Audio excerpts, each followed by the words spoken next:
Flights are pricey, planning feels chaotic, and that family trip keeps getting pushed. I hear it every day from business owners and busy professionals, and I felt it too. I'm Ross, the founder of Itinerary Boss, and your host. After 10 plus years of planning work and personal trips to over 20 countries, I became the guy who found the deals and turned points into upgrades. This show helps you turn everyday business and personal spend into points and miles for premium travel. Each week, you'll get step by step tactics and short episodes, plus expert guests with specific use cases tied to your most asked questions for travel plans that'll help support your business, goals, and your life. Go ahead and grab the free points and miles cheat sheet in the show notes to speed up your learning. And now, on with the show. Welcome back to another episode of World Travel Made Easy. On this week's episode, I'm excited to have Ben's Big Deals. And why I'm really excited about this is we're going to be diving deep into everything hotels. And Ben and I really connected because we both are former business travelers. So we've seen it from another side of the coin, but also we're not just going to share all the tips and tricks and best redemptions. We're going to share mistakes we made along the way so you don't have to make those. So really excited to have Ben on today. Hey, Ben, how's it going? Thank you for having me, Ross. I'm doing well. I'm really excited to talk to your audience about this.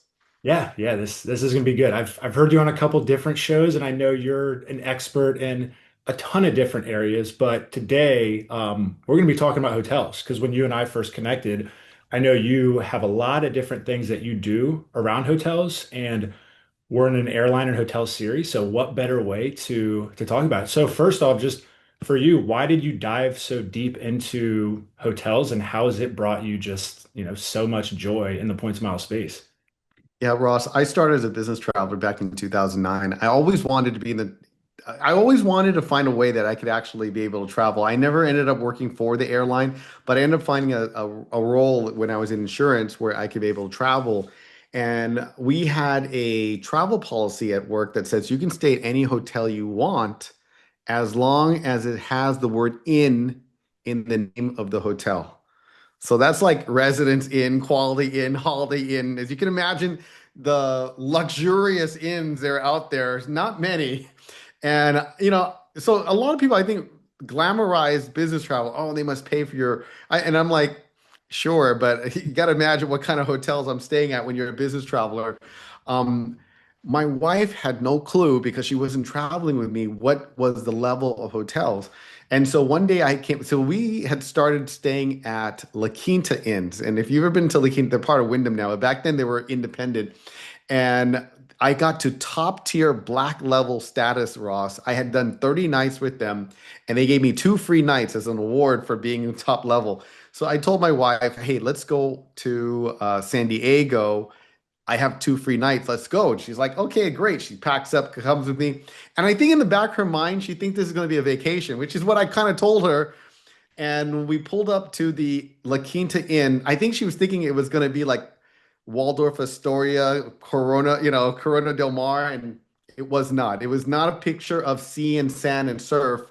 It was cars and freeways and parking lots overlooking the 8 freeway. My wife was looking at me at that point and she's like, yeah, if this is your idea of vacation, I'm not interested in going any more vacations with you ever again. And I realized at that point, see, the thing is this, a lot of men when they start doing or they get into the world of point smiles, you're like, oh wow, this is awesome, this is free.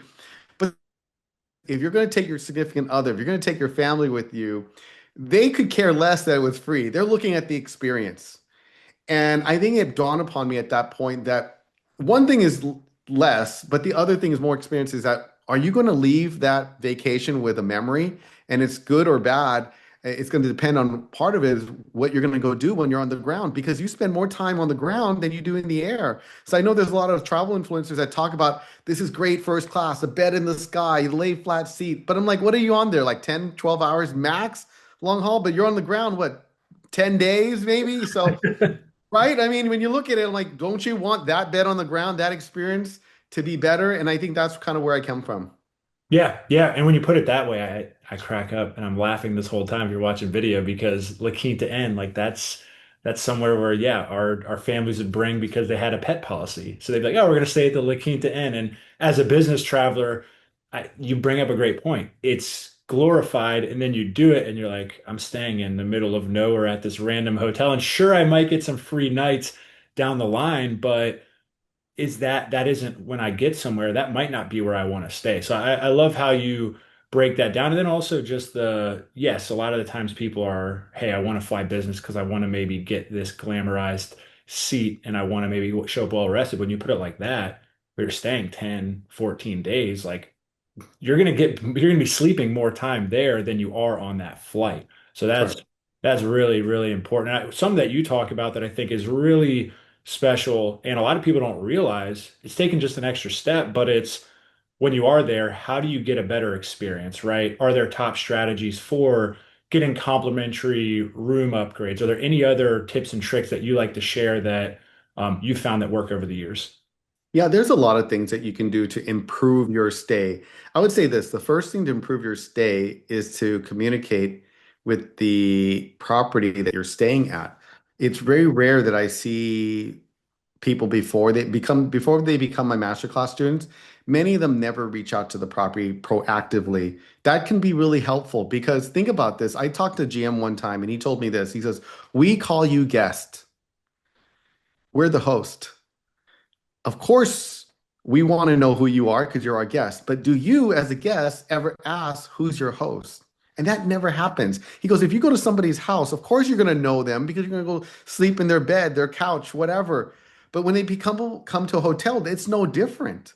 They need to know who you're staying with and what the brands stand for. Like right nowadays, Hyatt, Marriott, Hilton, they have close to 25 to 30 different brands, and each brand is serving a different market segment. You may be looking for a select service with free Wi-Fi. Well, you're not going to get for free unless you have elite status at some of these higher end hotels. Maybe the lower end properties may make more sense for you. At the same you don't understand why a five-star or four-star hotel may make sense. It's because they have an in-ground restaurant. There is a lounge. There is spa services. Everything's kind of included there, and you can get all the services you need. If you need help bring bags up, you get that with a four and five-star property. So I think first thing is understanding the brands and also understanding what kind of properties and reaching out ahead of time because that's going to help improve your experience right off the bat.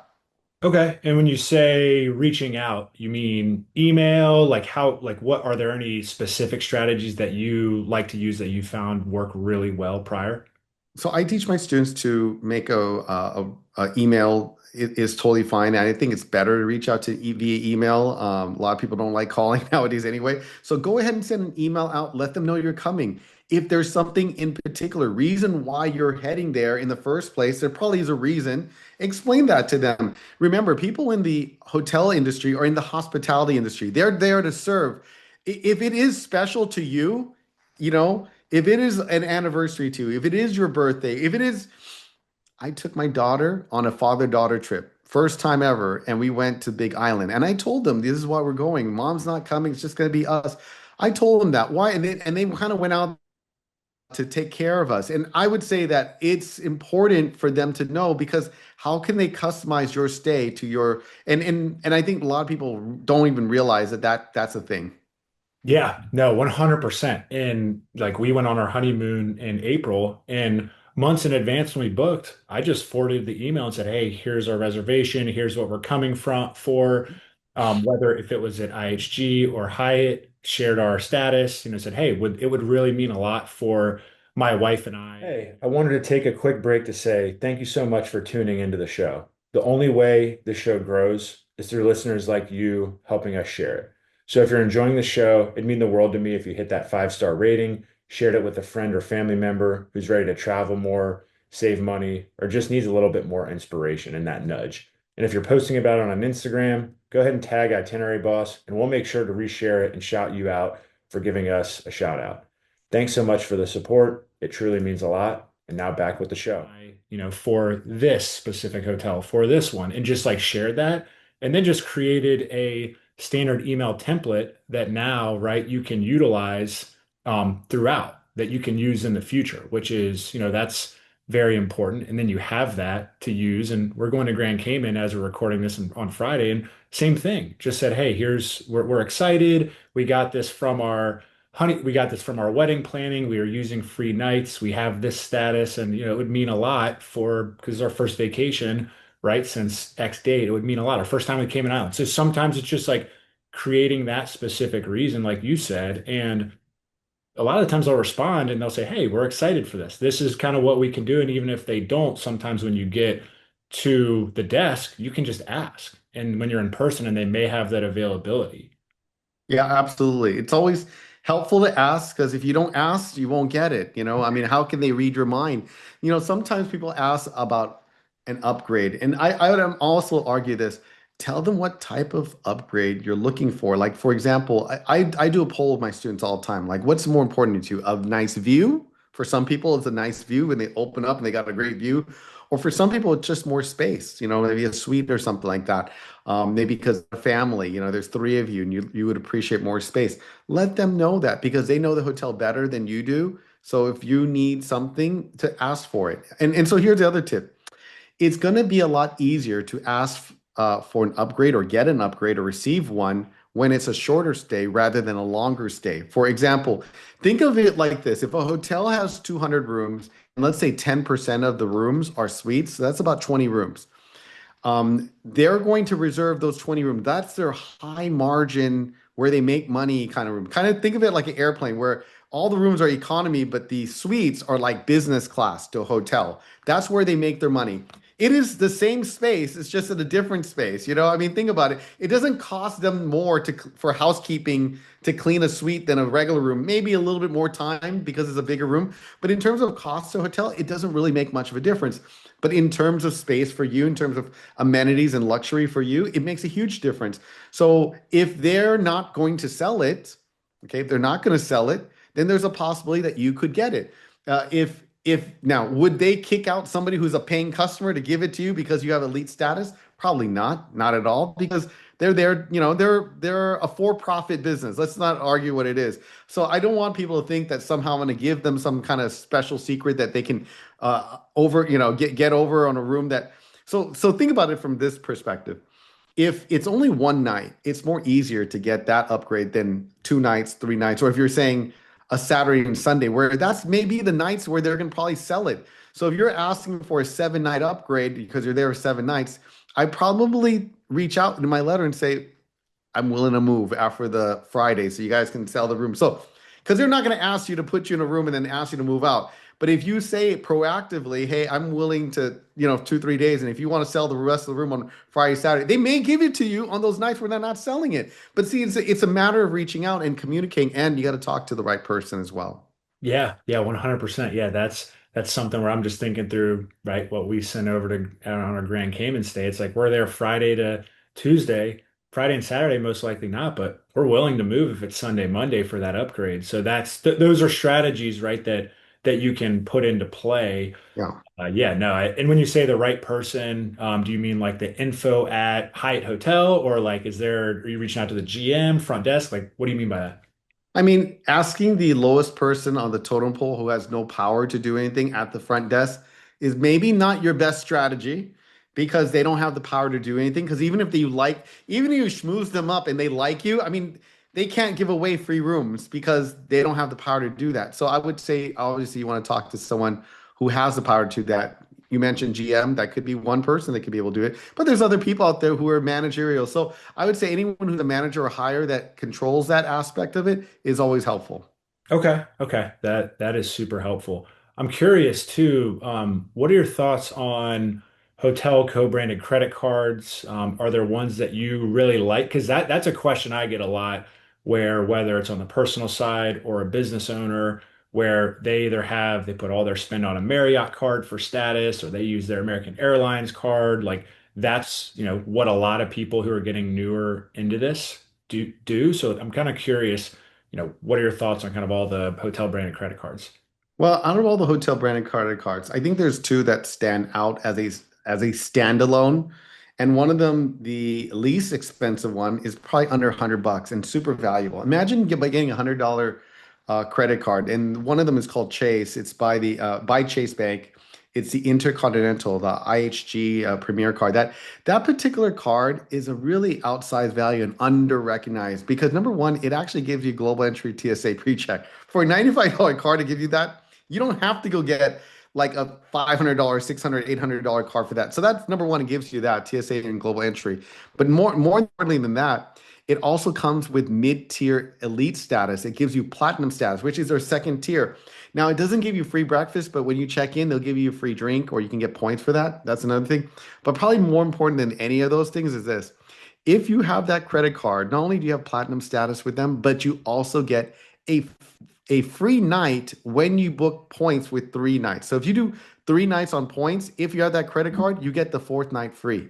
And that's repeatable over and over again. So it's not a one time and once a year. So if you literally have like 10 reservations or you book points on for 3 nights or more, they give you the fourth night free just because you have that credit card. I love it. And if you're watching, I'm smiling and nodding my head because that's the Grand Cayman trip that I'm talking about that we're going on. Those 4 free nights are covered because of the welcome offer that we got last year, where it was 5 free nights up to 60K. And that's saving us, right? Like I think it's over $3,000 worth of value just from those. And then Sounds Yeah, it sounds like you like the Kimpton then. Yeah, well, we're staying at actually the Hotel Indigo because the Kimpton Oh, was okay. 20K a night, but we did our wedding block. One of the hotels was at the Kimpton here in Charlotte. We were staying there for 2 nights. We had our rehearsal dinner there. So when I saw the 5 free night welcome bonus, I was like, okay, this is great. We can strategize there, use it there, earn 26 times on each dollar spent there, and then we earned enough points now that next year we're going to try to use that. We'll have enough to book on 3 free nights or 3 nights at the Kempton and use that fourth night. Yeah. Many here, there is one limitation on these free night certificates, and that is there's usually like a point cap, like it says has to be 40,000 points or lower. But what a lot of people don't know is that if you have points, they'll allow you to add points or top up the points on top of the certificate. So you can use your 40,000 point certificate, and if it requires another 10,000 more, you can add another 10,000 points, and now you can make that certificate really super flexible. Yeah, 100%. That's one of the best parts about ISG too, is you can buy those points at 100% bonus and then you can match those a lot of the time. So I'm curious from your perspective, like IHG or even other hotel points, like what are your thoughts on buying those and buying points in cash? Well, when you look at the world of points and miles, I have this thing called the points pyramid. I would put usually the bank points at the very top. Then below that, I would put the airlines, and then below that, the hotels. And the reason I say that is because hotel points in general are not worth even 1 cent a point, many of them with the exception of a couple like Accor and Hyatt. They're over like or 2 cents, yeah, but majority of them are under a penny. So if people are going to buy points, you probably want to make sure that your redemption, well, you're not paying at least a cent more. The main thing is that you're getting more out of it than you're buying it at. So if you're gonna, like you mentioned, you got it 100% bonus. So that may have made it on par of what it would make it fair. Like IHG points, I would give it a point 0.6 of a cent, whereas Hilton is like half a cent, Marriott about 0.7 of a cent. So they're all less than a point. So if I had a student come up to me recently and said, should I trade my airline miles to make them into hotel points? And I said, that's not a great value, generally speaking, because their airline miles are worth more, but people are not aware what the values are. And so that's one thing. Points are not always created equal. There are different values, but definitely most of the time, hotel points are not as valuable as airline miles. But I will say the free night certificates that they offer from these hotels are super valuable. Like the Hilton one, the Hilton free night certificate probably undisputably the most valuable point hotel certificate in the world because you could use it at 98% of the Hiltons out there, including a Waldorf Astoria, including LXR, including a Conrad, which many of those hotels run for $500, $600 a night, and many of them are annually given to you. Like if you had the Amex Hilton Aspire card that comes with diamond status, it also gives you a free night certificate whenever you renew.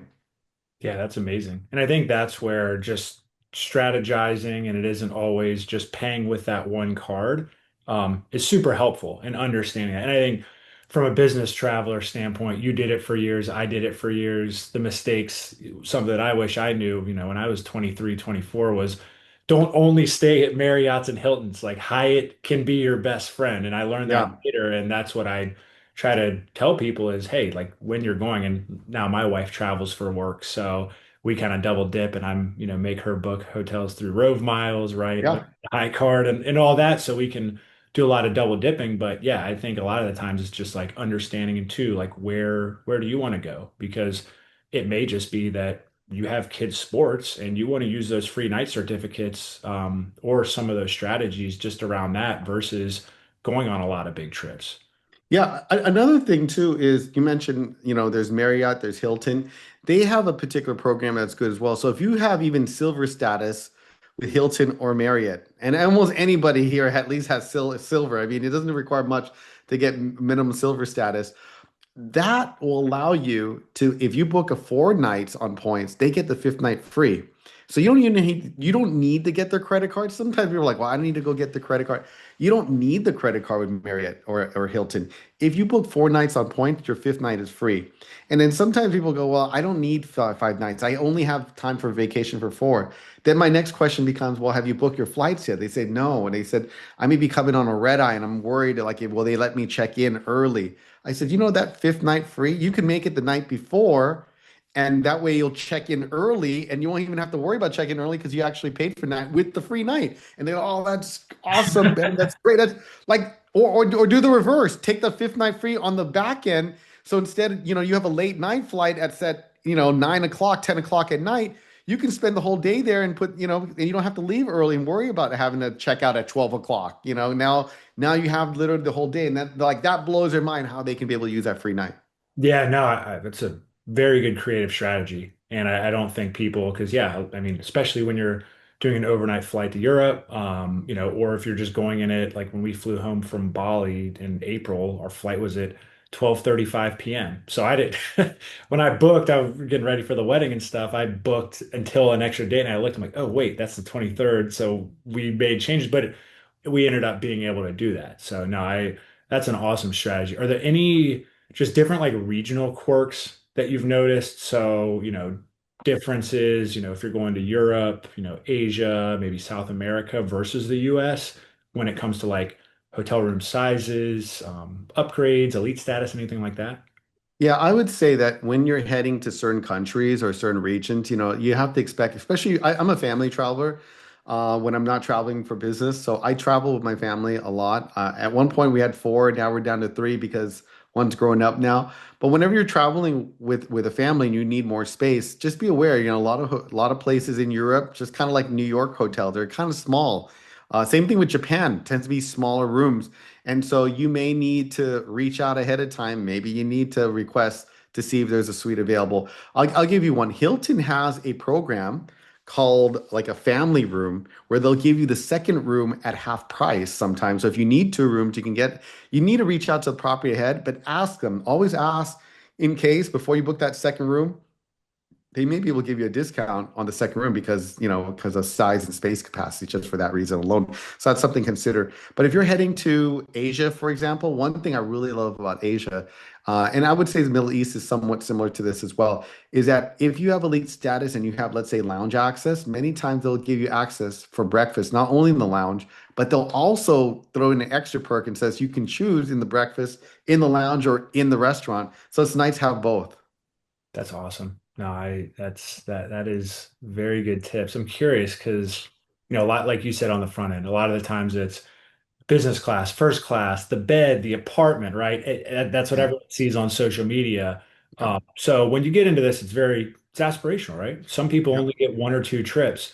Yeah. So want to give people kind of a look behind the hood of what you teach your students. But are there any of your favorite aspirational properties that you've been to or some of your students have been to on points? Yeah, I can talk about properties overseas, but I'm going to talk about domestic because I think a lot of times we glamorize international, but I'm going to bring up some domestic stuff right now. I think, like for example, you guys don't know this yet, but after I left La Quinta, I was staying at a lot of Hilton, and I was like, wow! I was like staying at the Marriott's, and I was like, incredible. So I really truly love all these different brands. And at one time, I would say Hilton was probably the best brand. Like 15 years ago, there was like all these promotions. You can get 34x on everything. And over the years, Hilton's really increased their redemption cost to the point where I don't I it was number two and now it's probably number four from my ranking, just because I think from value on it, and they're not giving the promotion they used to anymore.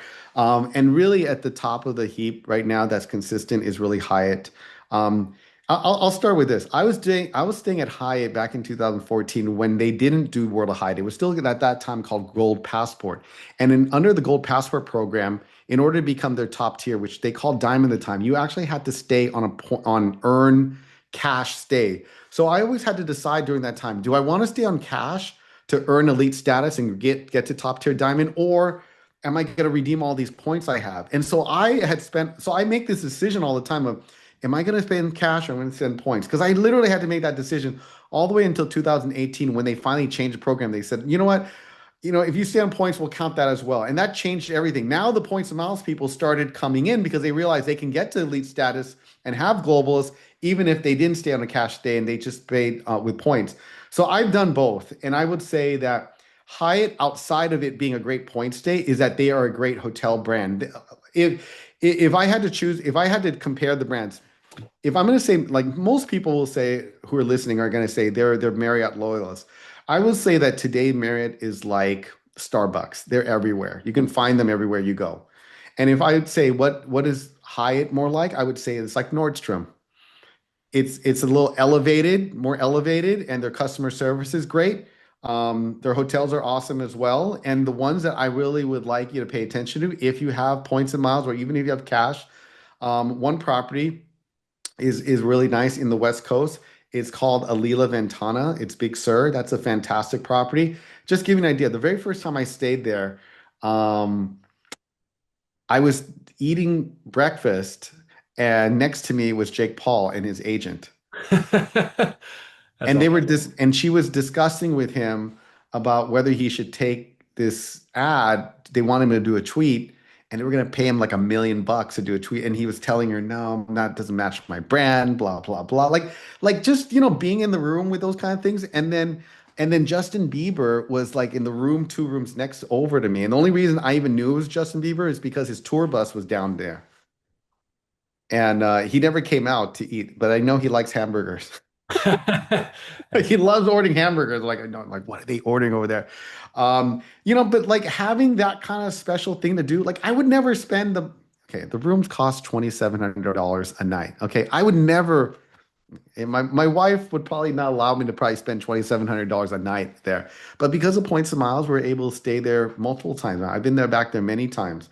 And to go and experience something that you won't maybe spend money for, I think is what the essence of points miles is, throwing a party for yourself and doing something special. So points and miles is not just about the game of earning points and miles. It's about doing something that you're not maybe going to be able to do without feeling guilt. I mean, here's the thing.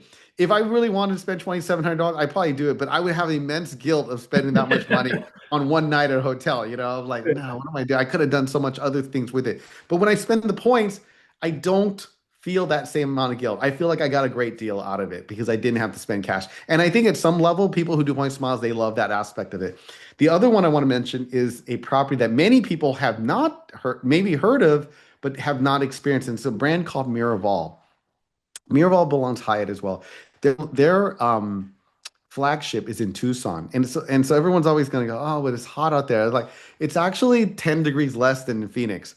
So if you are even going to go in summertime, it is a fantastic thing. So it's out in the desert, but it's this whole wellness idea. Hyatt's really big right nowadays on wellness and not just going to a hotel for the experience of staying in a hotel, but it's having the whole thing. So like literally, if you want to learn about yourself, they have activities who are active people. So if you're a guy and you want to go bungee jumping, I'm sorry, zip lining or obstacle course or mountain biking or all that kind of stuff, they have all that. And then they come talk to you afterward about what you feel about it, your experience, like a whole therapy session. And if you want to learn more about like how to deal with fear, they have like the horse whisperer there. The dude, the like old goes there, and then because if you really don't have like the horse can sense if you're afraid or not afraid. It can sense that, and so they do so many things. But they have yoga, they have aerial yoga, they got like tons of massages. They give you $175 resort credit every day. They got free, they have complimentary food. It's all inclusive. You can't even tip. Like I tried tipping, by the way. They won't even let you tip. And I give you an example. They'll pick you up from the airport with a sign and everything. So you don't even need to get a car. They'll pick you up from the Tucson area and they're driving you like 45 minutes because the hotel is not like near the airport. It's a 45-minute drive and they'll do the return as well, both ways. So when I say it's all inclusive, it really is all inclusive.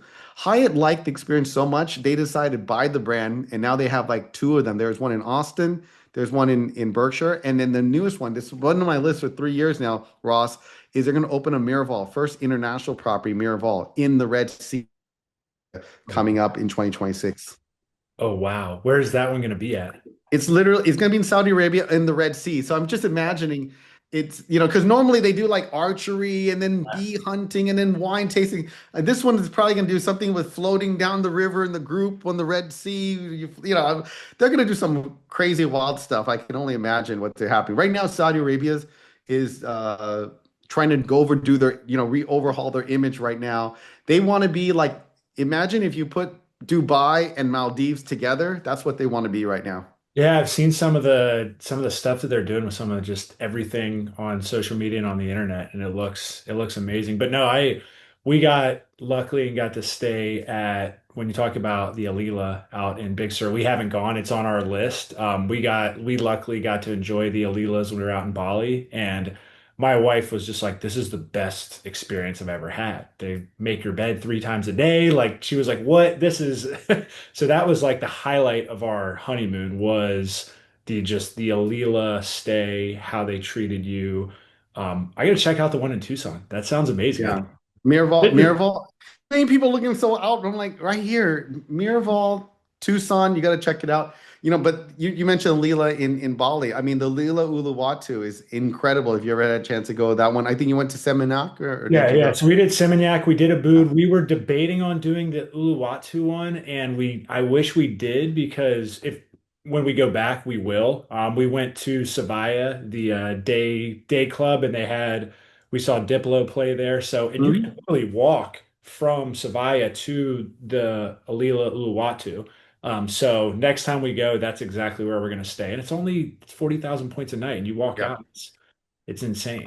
It's still the best upgrade I ever got. And talking about building relationships, I have contacts over there now, and it's a matter of you deciding, you want to get into the hotel piece of it. All my students nowadays that learn about hotels via, through my master class, they have a different appreciation because now they look at every property as a next home for them. Because here's the thing. Hotels want, if it's your first time at a hotel wants to upgrade you. Sometimes people are like, well, who am I? Do they want to upgrade? The way I teach my students is that be a VIP. I want you to think about them. Think about every property wants you to come back. You don't win with a one-timer. You win because they come back again and they tell their friends about it. That's how a hotel operates under that premise. And if you are able to tell them on that first time that this is your first time, they want to go out of their way to do what they need to do to make sure that you are number one going to come back. So the first thing people should do is when they stay at a hotel is they should choose a hotel and then sign up for the loyalty program. That's the first thing, and it's free. You don't need a credit card. Believe it or not, Ross, a lot of people think that in order to sign up for their loyalty program, you need to get the credit card. You do not. The loyalty program is totally free. And in fact, see, this is the thing. A lot of the hotels, many people think the brands like Hilton, Marriott own the hotel. That's not the case anymore. It used to be, but in today we call that asset light, meaning that most of the hotel programs have decided they want to be the marketing and brand name, and they'll let the owners or individual, real estate investment trusts and individuals and corporations they'll do the owning of the land and of the maintenance of the property. And so there's a relationship between the brand and the property. Those are two different entities. And the entities can do a better job of pleasing you when you come if you let them know. So I always recommend, my students to reach out to the property, but let them know if this is your very first time coming to the property, of course they want to go out and wait for you. Because if you do, then you come back. Yeah. If they don't impress you, how many times, Ross, have you been to a property go, it was all right, but I'm probably not coming back again, right? Those are there are properties like that. And it's because it doesn't connect to you viscerally. You didn't have like a incredible like, oh wow, I need if I come back here, and you're not telling anybody about it. But if they can make that impression on you, if they can, then they've been successful. You probably want to come back to them and stay again, or even recommend other people stay there. So that works on the first time. But even if it's a second time, it doesn't matter. If it's the second time, they want you to come back too, because they know that you are coming back because you did get excellent service. So you got to tell them it's your second time. So whether your first time or your second time, you got to tell them. Oh yeah, that's the first thing I say in an email that I send is, and a lot of the times they're excited. They're like, "Oh, this is awesome. We're excited, Yeah. to come here." And you bring up a great point. From us being business travelers, we can say there's so many people that I talk to that say, "Oh my gosh, I had a corporate card, I had agreement Amex, right? My company had a card, but I didn't sign up for the airline, American, Marriott, Hilton, IHG, anything, and I was missing out on all these points." So that's like step one. Even if you just to earn that, like that's where you kind of have a competitive advantage. If you're traveling for work and then you know how to utilize points and miles, I'm envious of my wife because she actually still travels. I only travel personally and sometimes for conferences. Ross, I have a student of mine right now. She just joined maybe 2 months ago. She's a therapist. She told me she's already visited 100 countries and she's paid cash the entire time. She joined this club called like the Century Club, where they're the only people in there have flown over 100 countries. And she told me the other day, she's like, the reason I'm joining your class, Ben, is because I go to these conferences and they all ask me how I'm getting there, and they all told me about a points program. And she's like, yeah, I know nothing about that because I've only paid cash. And more important, not that she just paid cash, she's never used points and she's never signed up for the loyalty program. And she's been to 100 countries. Man, that's a good that Can that's you imagine how many points? oh man, I would She that she's slapping herself right now because she's like, Ben, a lot of people have regret. I have more regret because now she's understanding now. yeah. Like one of the things I taught her was that I said this, she goes, does that mean then if I sign up, if I fly 30 different airlines, I need to sign up with 30 different programs? I said, no. Actually, most of those airlines you fly belong to an alliance. They're part of if you decide to fly Kenya Airlines, they're partnered with Delta. You can earn Delta miles even though you're flying Kenya Airways. Or if you're flying Air Canada, you can still earn United. You just accumulate it all into one. Or if you're flying Japan Airlines, just say, I want to earn only American. And then they'll help you get to. So now she's actually thinking now from having not even being in a program to now she's going, I can have elite status if I just do it that way. And it's true. Yeah, that's crazy. I can't wait. I want to see that success story like a year later of all the but even just I mean that's how much did you leave on the table is We're not even done with that. I said, what about your hotel? She says, I only use booking.com. man we I'm like, I'm trying to get her to book directly now. yeah So yeah she didn't earn hotel status or hotel points either. She had none of either one. I'm just think about that for a second. So if you're listening to this and you go, oh, I made a mistake, I'm like, listen, there's other people who can still. And she turned around. She's like, there's still time. I can still, Oh, and you and I, and that's what I mean. Like, I love that right off the bat. You go, yeah, I tried to go on vacation to La Quinta Inn, and like those are the things that you learn real quick. And same here. Like, everyone makes every single mistake in the book, and it's like you learn from it, and then you continue to listen to podcasts like these, join, things like Ben's Mastermind, and he's only talking about hotels. He could spend another hour with us talking about airlines and just everything just from his experience. So, Ben, this was great. This was super helpful. Any other tips or tricks or anything you want to leave the audience with? Yeah, I mean, I have a couple. Number one, if you decide that you don't have water, I tell people if you don't have water, yeah, because sometimes water in a hotel gets expensive. I'm gonna give you a simple tip. You know what I do? It's an old school tip that all of us used to go. If you go to the gym, I know you don't go to work out, but go to the gym, they always have free water at the gym. Some have free bottles, some of them they have the water, water filter. So that's free water to there. Then even another one. Even if you don't have elite status, even if they're not, instead of paying for free water, you know what you should do? The best thing you should always do, and I always recommend this, at least with the people who really do good work, is the housekeeping. Tip the housekeeping and make sure when you tip housekeeping, my wife always puts a note when she puts her tip every morning and she'll put like thank you, and then she'll make a request. Can you please give us more of your lovely shampoo and conditioner? Can you please give us 4 bottles of water, and then you leave your tip there. Guess what? They're going to bring you 8 bottles of water. They'll leave there for you every day because they know that you like the water. So, those are things that you folks can do. If you're trying to figure out too, some properties also have what they call best rate guarantee when it comes to hotels. Here's the thing. Hotels, and I'll leave with this last one.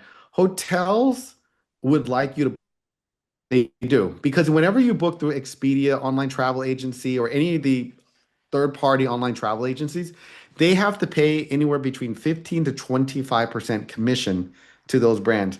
So if you want to reach out to the property directly, ask them or call go on the website of the hotel and look what you can get. Some properties have a corporate discount, they have government discount, they have senior discount, a AAA discount, university discount. Figure out if they have a discount that you apply with, and you may be able to get great discounts, number one. But number two, reach out to them. If you find that you booked it and you found that you can get a better rate, reach out to properties. Many of them will actually match that rate and give you additional discount or additional points.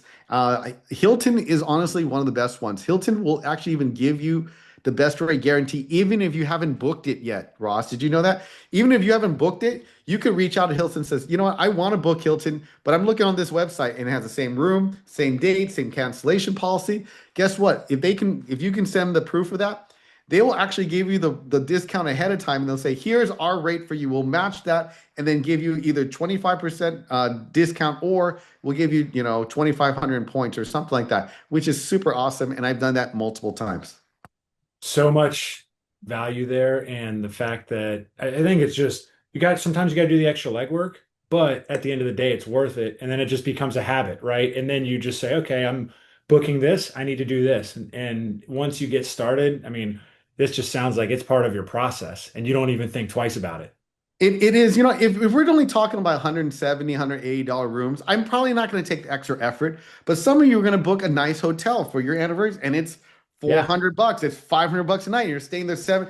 Is it worth it for you to send off I mean, you may not even make that much at work for an hour, and you're going to get that in an hour at, doing this. To me, it's totally worth it.